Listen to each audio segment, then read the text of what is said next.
Hi guys, this is Anne. I'm going to be making this lovely sandwich. It's going to be a raw flatbread, and this is how we're gonna make it. We'll start some onions. Basically, it's going to be one large onion, some cloves, approximately 3 cloves of garlic, and we're also going to use the juice pulp. This I think 3.5 cups approximately of juice pulp. That's just I've been using celery, apples, and some onions. That is a mixture of walnut, milk, and ground up flax seeds. So we're just going to put all the ingredients together. I don't have a specific ingredient. Then that's soaked dates. We're going to for some more sweetness. I want to make it as nice as possible. So the flaxseed, ground up flaxseeds in the mixture with the almonds, I put it all together to save me time. So I'll first mix that together with the almond milk and the flax seeds, so into the food processor. So I'll first put the juice pulp of whatever juice pulp you have, but of late I've been doing a lot of that, so I thought I could make a bread to be making it with sandwiches. So that's it. I'm just separating it a bit. If you had that time, you can chop it slightly because of the small fibers that are in it. But this is what I decided to do with my juice pulp. Instead of throwing it, you can either throw it and use it as manure for your garden if you have one. If not, you can use it to do this. Is still viable. You can still make something delicious with it. So that's what I'm doing. I put flax seeds or ground up flax seeds just to bind it up and hold it up together with another ingredient. It will hold it even better.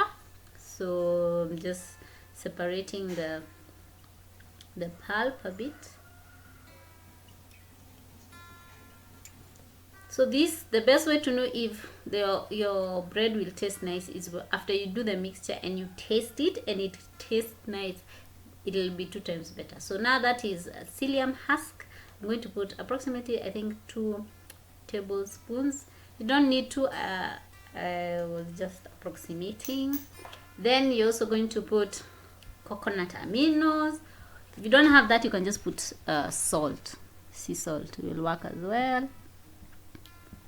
When you do that, you put it's just a tablespoon.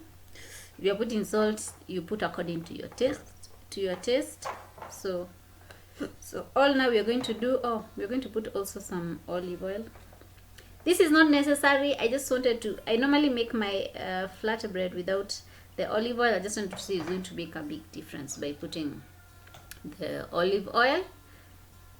And most of the time when I make my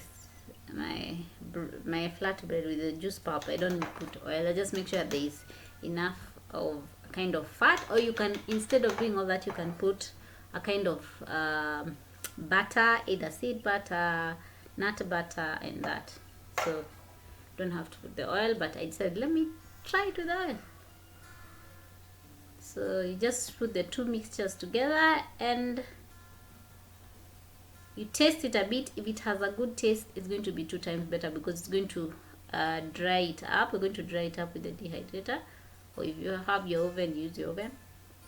And yeah, mix it up nicely. Then you can make it into whatever shapes. This you can make into whatever you want, either bread, a cracker, or whatever you want. You can make it as fat as possible, as thin as possible. I decided to add a little banana just to make it even sweeter. So yeah, I just smushed up the banana with my hands. Then I put it into the sheet. Then here it's up to you to decide if you're going to make it thin or fat. Me, I decided to make it fat because time was running out.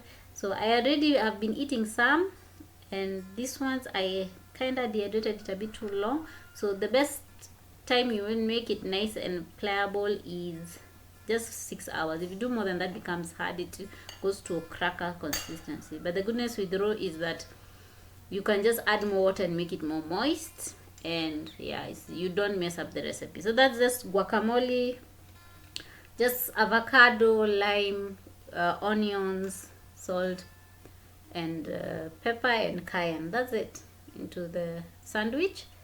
So that's how I do it, and it's actually delicious.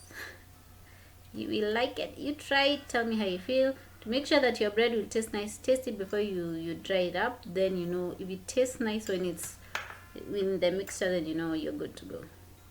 So just make sure you have fat, you have some salt in it, some sugar in it, as in good healthy sugars, not refined sugars. That's it. So you can see I'm putting cucumbers, tomatoes, and then I'm going to put some dehydrated sprouts. These are mung bean sprouts, which I just marinated and dehydrated a bit, so it tastes a little better. Because if you've tasted sprouts, yeah, they have a taste of their own, people. So I thought I'd try and see how it will taste. They became crispy, which made my day. So that's it, guys. Thanks for watching. See you in the next video. Subscribe for more recipes. Bye.